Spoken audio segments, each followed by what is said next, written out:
Thank you, Ashok. Thank you, Mr. Popley and Mr. Garg. So I'm essentially going to focus on the debt financing for the sector. I'll just talk about a few high-level issues so that we can frame the discussion between the panel and for any future Q&A. Just to put that in context, I mean, my definition of innovative financing, taking on from Mr. Popley, is finding new mechanisms and structures to finance the growing needs of the sector so that both the sector's needs as well as the investors' needs are met at the same time. Now, if you look at what's been happening in the sector so far, historically, last few years, India has very broadly added about 5 gigawatts of renewable capacity between wind and solar, which has needed about 15 to 20,000 crores of debt financing. Now, 90% of this debt financing has actually come in from Indian institutions, mainly Indian public sector banks and financial institutions, in the form of term debt, ranging between 12 to 18 years. So very, very simple, and some would even say commoditized product. Going forward, of course, the sector is moving at a breakneck speed. We need, the sector volumes are growing, the financing needs are growing. If we want to add about 15 gigawatts of new capacity every year, we need to increase the financing volume to about 40,000 crores. So the question is, where is this new financing going to come from? Where is this new financing going to come from at a reasonable cost so that the cost of power remains affordable for the country? And finally, what are the mechanisms and structures to provide this capital?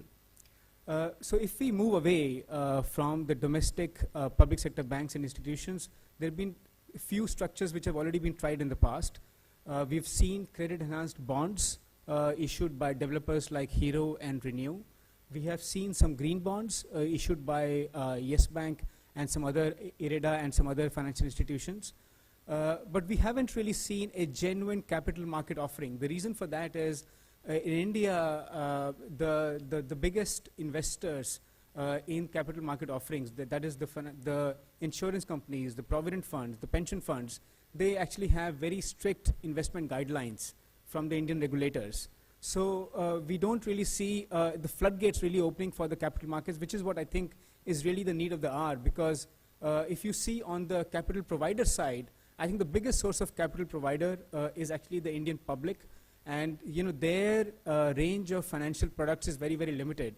Just to give you an idea, about 70% of the financial savings in India, they actually go to fixed deposits. They go to fixed deposits with public sector banks and institutions at a cost of between 6 to 7%.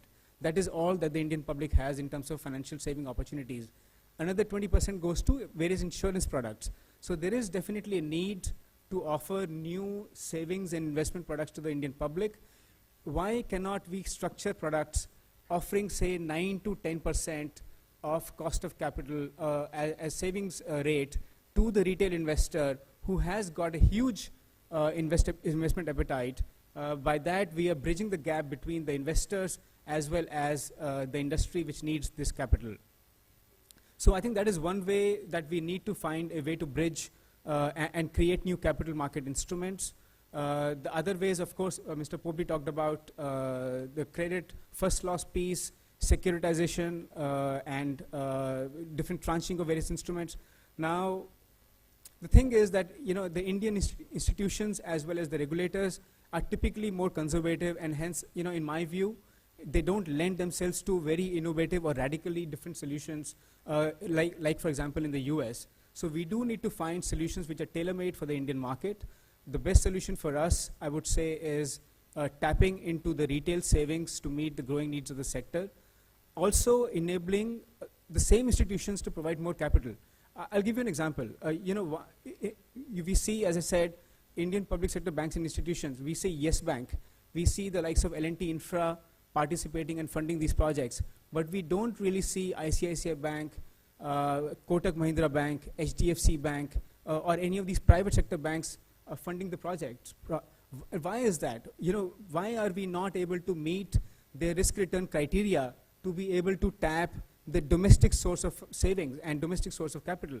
The fact is, I worked in international banks for many years, and the truth of the matter is that, much as we would like to tap into international capital. You know, we all think that Japanese money or the German money or the US money is available at cost between 1 to 2 or 3%, but really the ability to tap into those capital sources to meet the debt financing needs for Indian projects is actually very, very limited because of various reasons, including hedging cost and other factors.